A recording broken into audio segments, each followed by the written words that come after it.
All right, so I know you're gonna get I think you're gonna get a laugh, but when Celine sort of says "Leave me alone" at the beginning of the movie, Yeah. I pictured the producers pitching you another Underworld drink and you going like, "Make it better, or It's leave me alone." so What, funny. Yeah, what they did you? They did actually record my actual response. I mean, what did you think? I wanted to see because you've gotten to play other characters and you haven't been sort of trapped by Celine. Is that Yeah. why you kind of feel you can always come back? Yeah, I think so. I think the thing is, I mean, in between Underworld movies, I tend to do 13 or 14 movies, 12 of which most people haven't heard of or haven't seen. So, but as far as my experience of my career is, Underworld is it's punctuation rather than the whole thing. And it's a real privilege as one of the handful of women that get to do this over and over.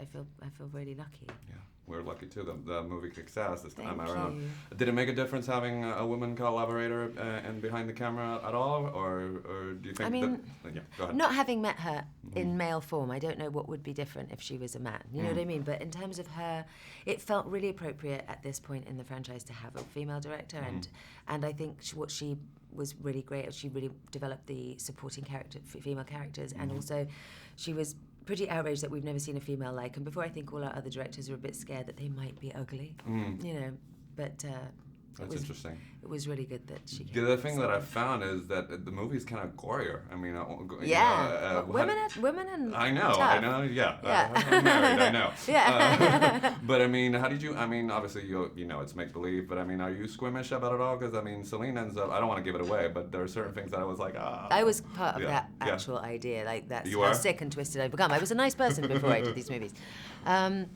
No, I'm pretty unsqueamish about fake blood. I'm fairly unsqueamish about real blood. If there was a lot of vomit involved with vampires, I That's your limit. really wouldn't have got to 5 movies. I'd be out. Even fake vomit, I'm not great with. So one thing with Celine, and this one is because she's always very. We know she's badass. So the surprise with this one is how vulnerable she is. So was that fun to play? Because it's a different color for a character that you've done before. Yeah, So. and I think it's been very much kind of underlying everything in all of the movies. But I think this is the movie where it kind of comes out the most and it's more visible. She's always desperately tortured by not being loved or being betrayed by someone she loved or not being able to find someone she loved. That's been the case for all of the movies, but this time I think because it's her daughter, and there's a lot at stake emotionally. I finally get to actually really see angsty it. vampire, basically. Angsty, we got to emo it lady, eventually. Yeah. So, would you like to revisit, if you could? I mean, revisit another character from your filmography? Would there be one that you like to see how she's doing? Oh yeah, I mean, I just did this movie Love and Friendship. Yeah, and, Lady Susan is fantastic. I'd quite like to see her in almost any environment.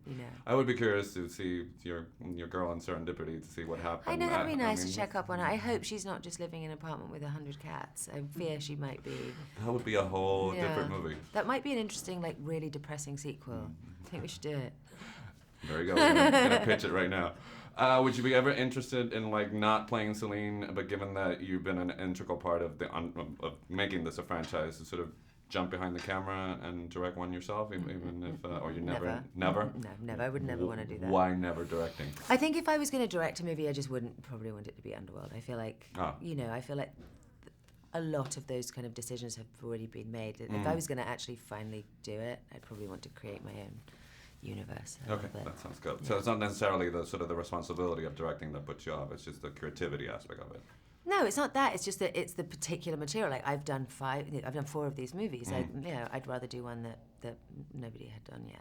So speaking to which, I mean, not every franchise gets to 5. You know. So what do you think about this? Because this is something that I'm from Puerto Rico, and this is something that plays worldwide. So what do you think about this? Is the sort of? It's really hard to say being in it. You know what I mean? I find that really a difficult one. But I think people like to see a woman, doing stuff like this in general. But I think there's a real fabric to the mythology and the kind of history of this kind of a movie. And she's she is kind of a good guy. She's a kind of good tortured person, reluctant heroine, I guess. So given that there's a whole generation of females that have grown up with Celine, any character, it doesn't have to be a movie, because I know you read a lot, so any female character that was sort of important to you and that you sort of grew up admiring? God, a character, I'm not so sure. I know that I used to go to, because obviously I lived in London, I used to go to Paris when I was 16 with a friend of mine on our own, once a year, and we would go and watch all these French movies, and it was really those kind of early, those kind of Truffaut movies, Jules Jim and Jean Moreau and all that was kind of that's probably what made me want to be an actress, and also Jean Moreau is just fierce on every level. Yes, she is. Yeah. So the other thing that's interesting is that sort of Celine is sort of put in the mentor position. I mean, Yeah. it doesn't quite play out. I don't want to spoil Yeah. it. But I mean, what would you say to somebody who wants to be an actor? To sort of, if you could get as a mentor, what advice would you give them if you had any? I would say put yourself through beauty school and learn hairdressing skills because you can make a shitload of money as a hairdresser. Just, hey, Bridget. And, She just called you out. yeah.